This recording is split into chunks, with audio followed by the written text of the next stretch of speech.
Yeah, good morning. This is Bang Bang Ray Hill.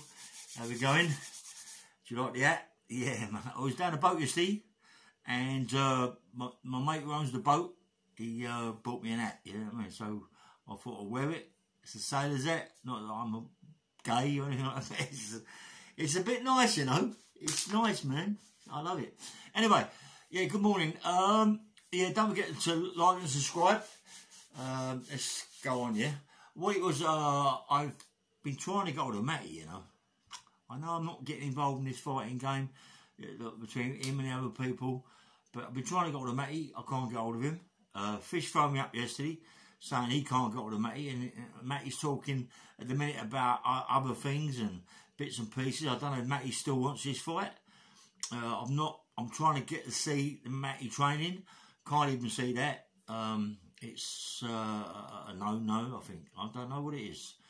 Perhaps he can't get hold of Micky Theo, perhaps he can't get hold of Porky, but I should think Porky Pie or Pie Porky is not hard to get hold of. Everybody knows his email address or whatever it is, you know. So, you know, at the end of the day, no one can get hold of anybody if they're not even trying. Yeah, this morning I was sort of looking for the phone book and all that. I phoned a few people up that I used to fight, and you know, I'm trying to get podcasts with them. You know, a lot of them don't want to go on the podcast because they ain't getting paid for it. Old fighters, mate, they want the money, don't they? They want the money. So you know, they go, no, I want the money. Boy, listen, you got to wait. So anyway, I've trying to get, as I say, trying to get some books sorted out. I've got, by the looks of it, a couple of publishers that we're going to go and see to try and see if we can get things sorted out with them and how much they're going to charge us. You know, these ghost writers, they're quite expensive, 10, 20, 100 grand and all them sorts of things, you know what I mean? But it's not me, it's the guy that got round me, Terry. He's my manager. Terry's no fool when it comes to money. You can't kid him over, you know what I mean? He's you know, he's a multimillionaire because he works for it, and fair play to him, mate. He's you know, he's working 24/7. You know, some people don't. He works. He gets up in the morning at 6 o'clock every morning, goes down the gym, has a workout, has a swim, ready for the day. You know what I mean? Ready for the day. And believe me, yeah, I went over yesterday to see the way he works. Couldn't believe it, mate. It knocked my pipe back. Anyway, go back to Matty. Matty's, as I said, Matty's phone Fish. Fish is going mad because Fish knows the score. Fish knows how to use the pads. You know, he can advise Matty and what he's doing wrong, what he's doing right on the bag, but no one can get hold of him. But Matty is texting me. He texts me. Well, when I say he's texting me, he's driving me fucking mad in the Texas. Sorry, swearing. He's driving me mad in the Texas. I'm trying to get things sorted out. He keeps texting me. Yeah, I don't want his texts. I don't want his texts. I want to talk to him personally. Trying to get something sorted out so we can do maybe a podcast. If he's gonna go on the bag, let me see him on the bag. If he's gonna go on the pads, let me see him on the pad. I did see him sparring. I did see him on the bag. I did see him on the pads before, but that was like 3 or 4 weeks ago. And nothing's been said since. I think it's all forgot about all this, you know. Somehow I just think it's all pie in the sky. I think this Johnny Fury thing's gone. I think Micky Theo's just carried on with what he's doing. His car wash and all that. Porky Pie is still doing what he's doing. He's pretty good at what he does. You know, he loves boxing. He loves talking to people. He's doing that. You know, Micky Theo, he's you know, he should listen. It's all fucking shit in a way, because Micky Theo should have gone down there to John, knocked on John's door at the fight. John should have got to Micky's, but Micky, all accounts, never give Johnny Fury his address, so he don't know where he is. The only thing he's given him, I think, is the car wash. You know, do you want to go down the car? I don't know. You know what I mean? But anyway, let them two sort their problem out. Stop getting it. You know, I'm going to stop getting involved in it, because really, it's got nothing to do with me. Between John and Micky, the only thing me and Micky got involved with was my dog. And now I know it's all forgot about the dog, and he wasn't involved with it. I'm quite happy, yeah. You know what I mean? So anyway, believe it, I'm wrapped around 2 dogs at the minute, 2 bull boys, South African dogs, they're massive, mate. I mean, they're like, well, I say massive. They are mastiffs, yeah, but they're South African mastiffs, and they're for farms. They're just fight lions, cheetahs, not cheetahs, leopards, and baboons and things like that. You know what I mean? These are big dogs. I mean, the ones I look after, well, not look after. I take them out every day. I can't take them out together. They're too powerful, too big. You can't handle two of them together. When I first started taking them out, there was a bit of an handful. You know, now they've got to know me. They're okay, but I can't trust them around any other dogs. I mean, you know, they're too big. They're too powerful. They're like 14 stone each. And they've got teeth like lion's teeth. You know what I mean? And you can't muck about with these sort of dogs. You can't muck about. I'll take them out every day. I'll take one out for 3 or 4 miles. I'll take the other one out for 3 or 4 miles. We go all over the woods and everywhere. They see anything, squirrels, birds, they want it. You know, you can't let them. I can't let them go though. You know, petrified they might see another dog and it's off, yeah. But what was funny yesterday, honestly, I love this old woman, mate. She's beautiful. She's got this little dog. I don't know if I've already told you. She's got this little dog, yeah. And I said, excuse me. I shouted out, can you put your dog on the lead, please? So she went, okay, 1 minute. So I got into this sort of like alcove sort of place while she got the dog walked by me. Also, she's standing there with a dog on her lead talking to me. How's your dog? What's your dog's name? It's the little going, what is driving me mad? You know what I mean? My one's going, looking at it, not even barking, it's just looking at it like it wants to go, you know what I mean? I said, oh no, my dog's a ball boy and it's like a thing and it's this, that and the other and he doesn't really like other dogs. I said, oh what? Tell me about it, whatever. And she wouldn't go. She was there for about, 4 or 5 minutes, lower lot, you know what I mean? So in the end I said, excuse me, I said, look, I've got to walk my dog. Do you mind moving on a bit? Because my dog, you know, just might have a go and your dog's yapping, it might try and bite my dog, you know, for defence or what it's going to do. My dog will just pick it up and take it away. So, you know, do you mind moving on? So it was funny, you know what I mean? Love her, you know what I mean? She's beautiful. Yeah, I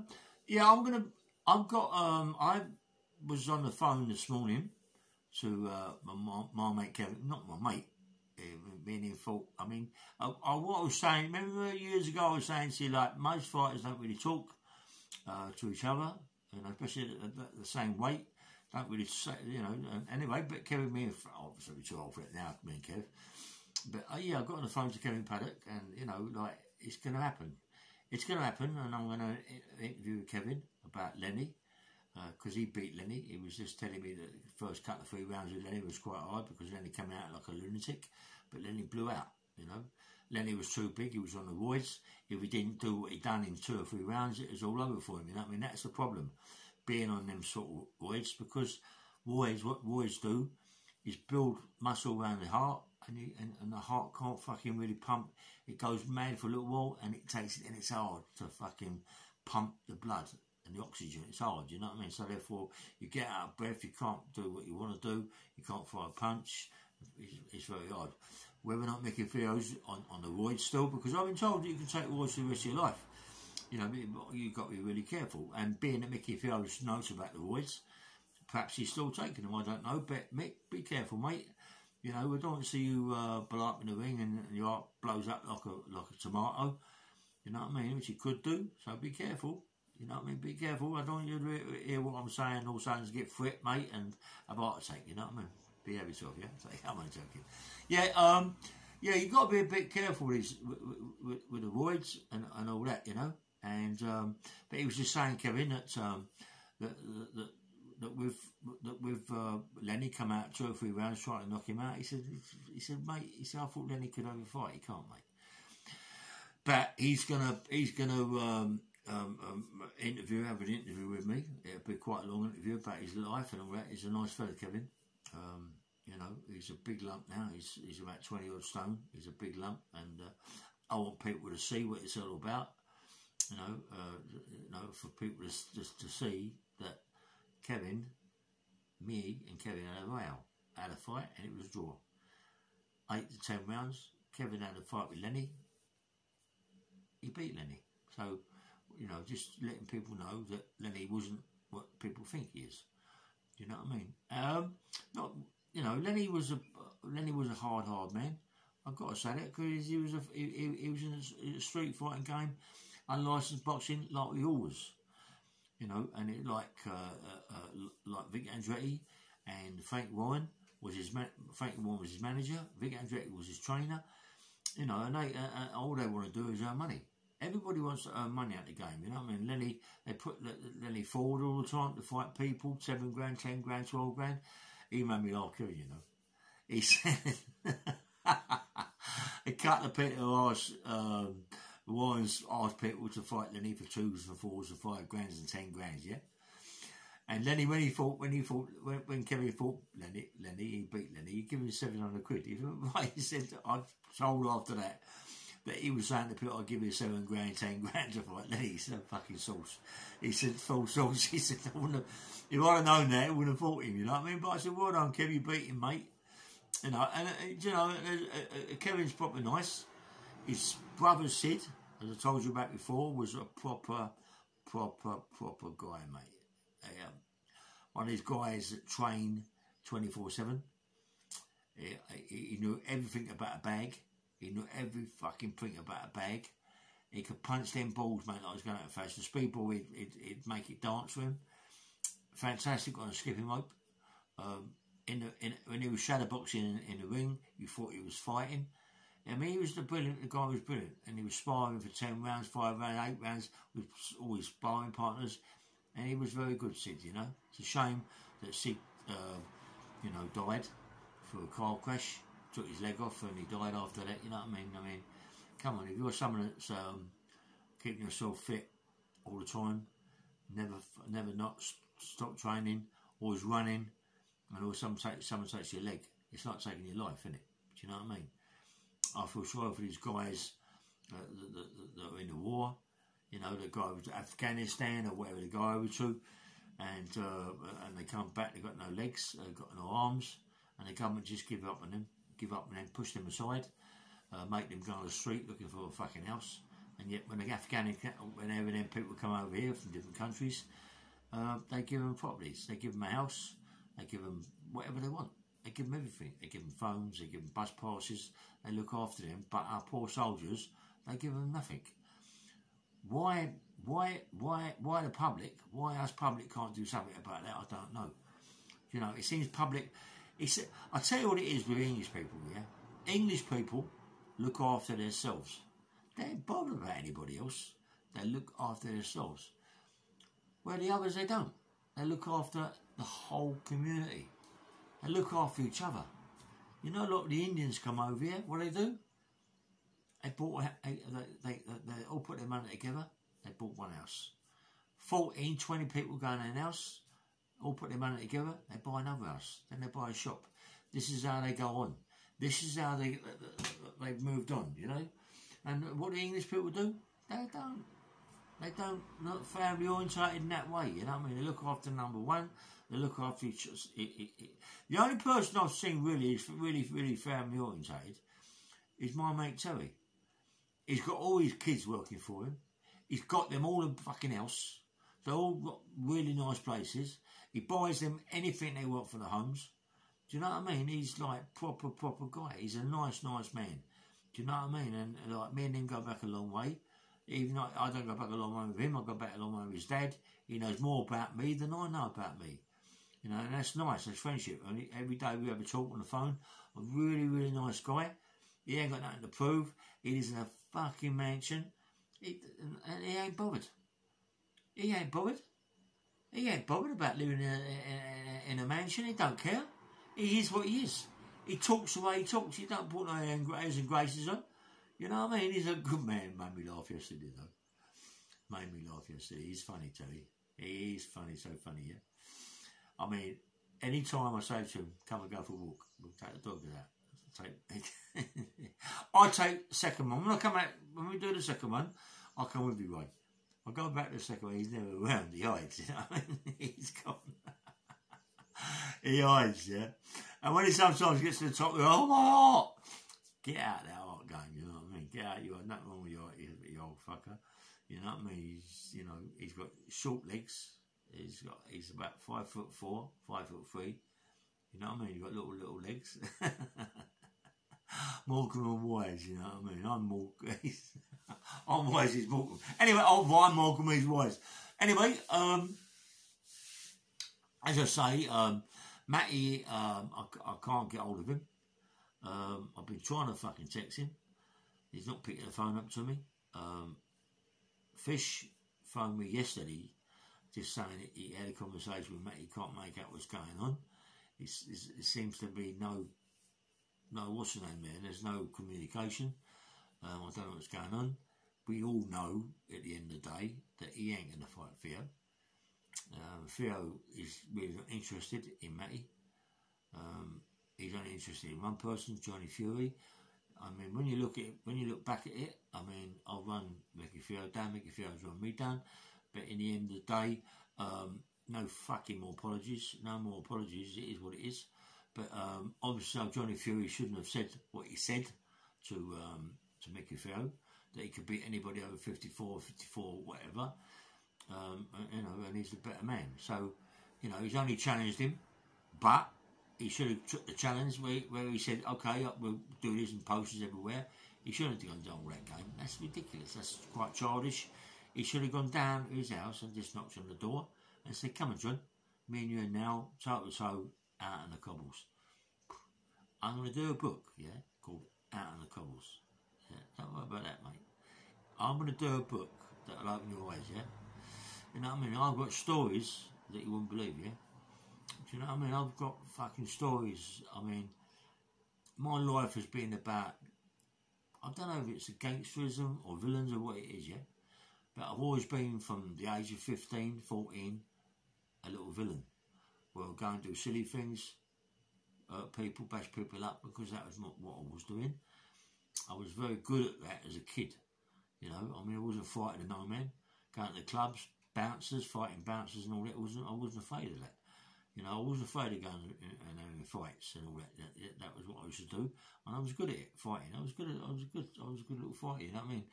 I learnt a lot through Colin Cracknell in the fruit market. Colin learnt me a lot. I mean, how to really fight. You don't, not how to punch. As I told you, you're born with a punch, but it's nice to know the combination of punches and how to throw them across. If you've got that punch with you, boom, and learning everything about the movements, and the punch becomes more powerful in that way, really, And and I was known for punching. I could every fight that I've had, if I hit you on the jaw, mate, you ain't coming back. I've left. I mean, I've knocked people out just left jab, getting them boom, and I can fucking bang. That's what's a gift I've had from a child, from a kid. I've always been fighting as a child. I've always had to fight as a child, you know what I mean? Because of what's happened to me as a young kid, me being molested, sexually abused as a child. It makes a lot of difference in your life. Theo was saying to me yesterday that he said, he makes me laugh. He said, yeah, but it's in you. It's in you. It's been in you from day one. You was born with that, being a gangster, being a villain or whatever he's going to be. I said, no, Terry. No, Terry. I don't think so. I think me being molested as a child changed the whole situation. Made me hate. And it's something that, there's a lot of people out there, loads of people out there that are exactly the same as me, that are watching this, that have got the hate in them, They've got the hate in them. I mean, there's girls out there, who are just sleeping with every Tom, Dick and fucking Harry because they've been sexually abused as a child. It's just something that's happened to them that's brought it all on. You know what I mean? It's like, it happens. And there's guys out there who turn gay, because they no longer trust. It's a fucking weird old coup, mate. It's a weird thing. And you got to think, fucking hell. And there's, like, come on, being in prison, for the amount of time I've been in prison, from the age of 15, 14, Ashbury Remand prison, being in a juvenile prison in that place, being in the Borstal, being in the YP, being a big prison, yeah, and going to another big prison, going to another big prison, and getting more and more birds, yeah. And we was talking yesterday about me and Terry. We was like just sitting down having a cup of tea talking, and got Terry to make me a cup of tea, but that's a bit hard work for Terry.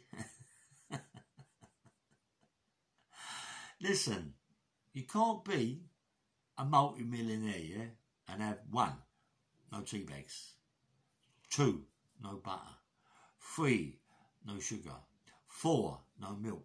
The only thing he's got is water. I said, Terry, go down the shops and buy these things, mate. You got to buy these things, Terry. Do you know what I mean? Because he goes out every day and he eats out. You go there, I go there, get some biscuit. I don't do biscuits. Get some cake. I don't do cake. What do you do? Water. Fuck off. Give me a cup of tea. I ain't got no tea bags. I ain't got no fucking tea bags. He don't talk like that. He talks like I do. He's a bit more rougher than me. Or what? All that. Nah. I don't do tea bags. I don't do sugar. I don't do milk. I don't do them things. I don't even do coffee. If you want it, go and get it yourself. Where he lives, there's no such a thing called a pavement. There's no pavements. There's no pavements. The nearest shop is like one of them country yokels. I said, where's the shop? He said, just over there, around the corner. I said, what do you mean, just round the corner? He went, well, go down the alleyway, up the hill, round the corner. It took me 20 minutes, mate. And the shop is as big as my front room. They've got nothing in there. And what they've got in there costs you a fortune. That's what all them people around there got bundles of dough that don't mind, you know what I mean? Mate, don't you ever miss shopping in the proper shop? When he takes me home sometimes, which ain't really very often, he always drops me at a station about a mile from his house. He's funny, right? Mate, he stops in the garage in Marks and Spencer's, buys about £40 worth of food and goes home. Mind you, don't forget, he's already been out and had a big dinner. I said, listen, he keeps saying, he come and have a big dinner. I go, listen, I said, listen, I don't want no more food. I'm sick of fucking food. I'm walking the dogs, maybe 6 mile, 3 mile one, 3 mile the other. You know, I'm walking them every day and I'm losing weight, yeah, and I feel good for it, you know. Look at the only thing you start losing weight when your old chin, mate, and it all starts falling. Look at that, look, have a look. You see, do you know what you see these old boys on the television talking, yeah? And you see their chins are all flabby and this, that and the other, boy, and you think, fuck, I never heard that. A week later, you look at your face is exactly the same.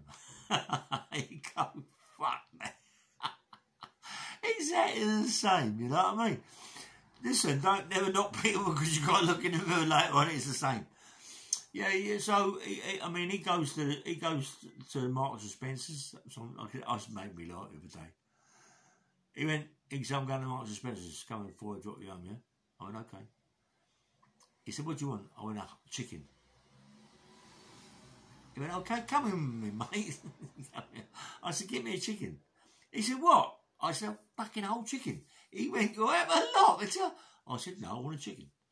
Anyway, I went in there, didn't have a chicken. But what they had was half a chicken.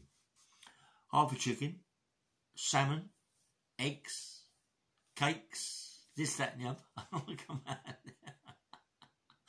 I'll come out there with about £100 worth of stuff, you know that. And he went fucking mad.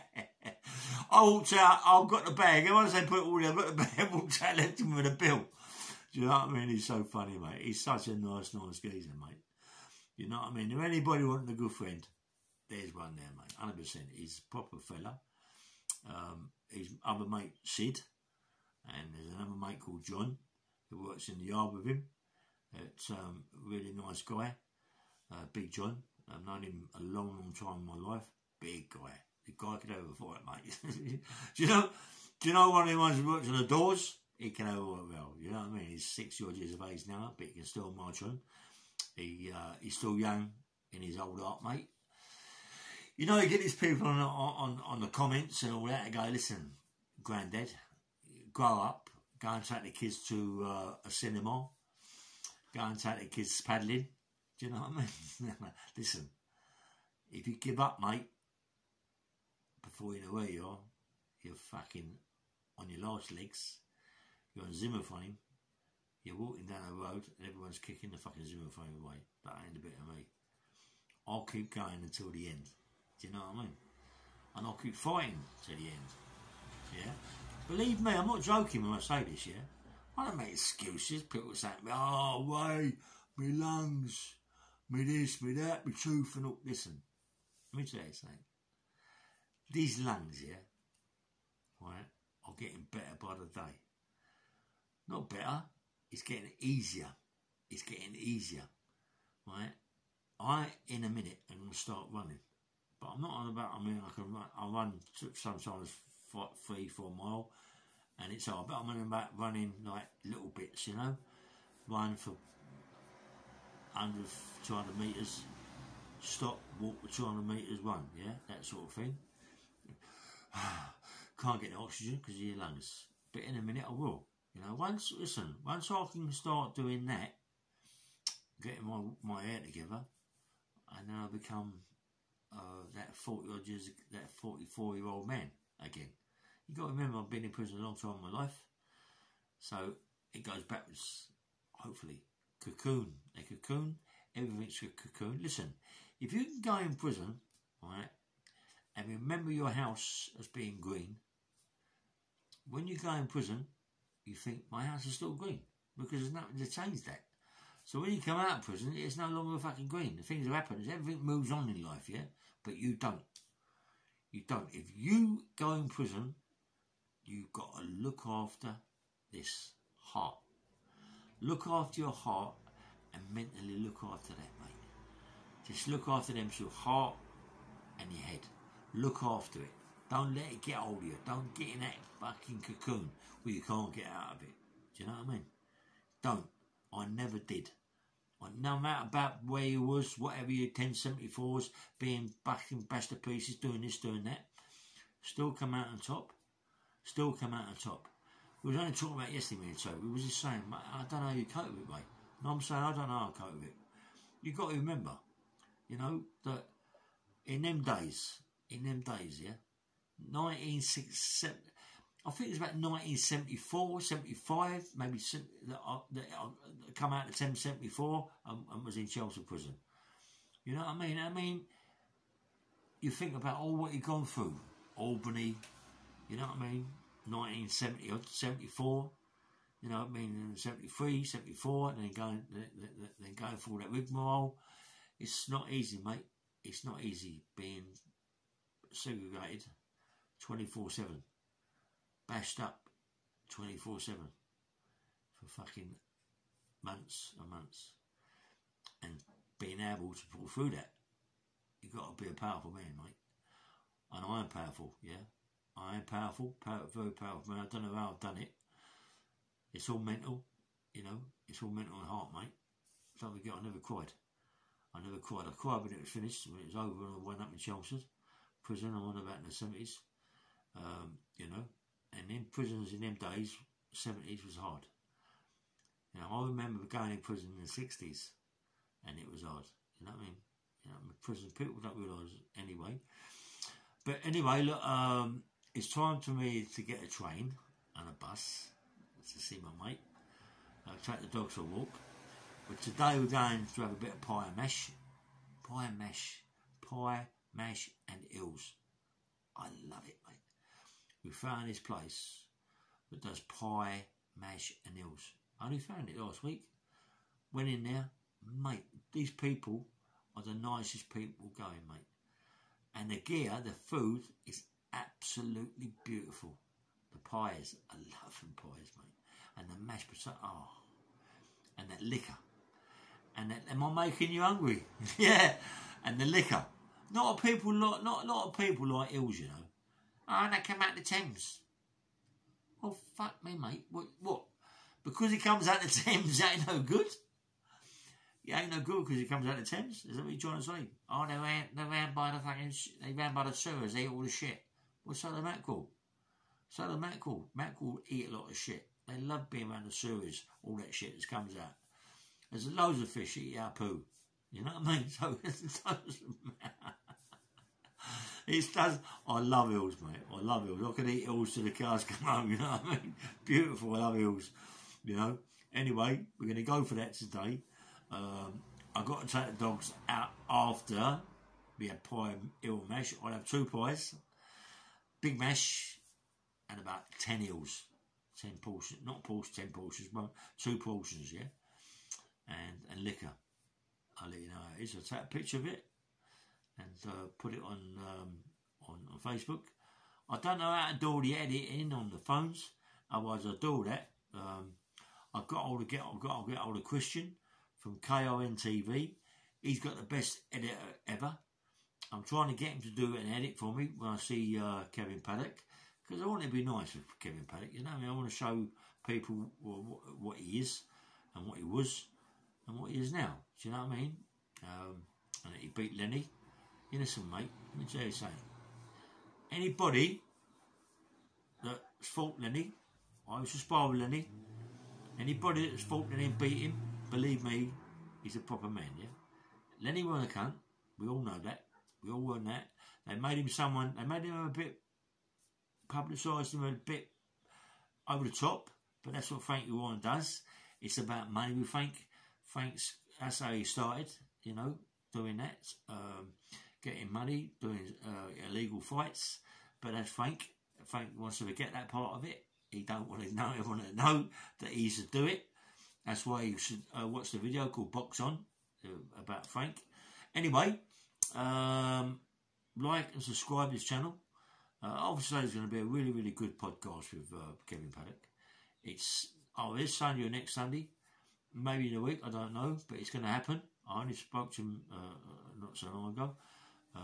It's going to be a really good podcast, and then I'm going to start seeing people that I used to fight and box with and put them on as well.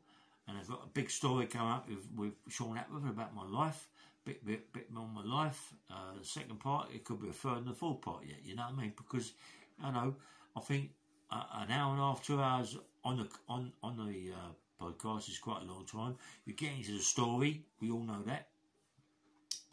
And anyway, it's thanks very much for listening to my pod. Like and subscribe. Have a nice day. And it's still cloudy out there. All right, there's no sun again. All right, mind you. Well, sunbed time. Take care of yourself. Have a nice day, and God bless you.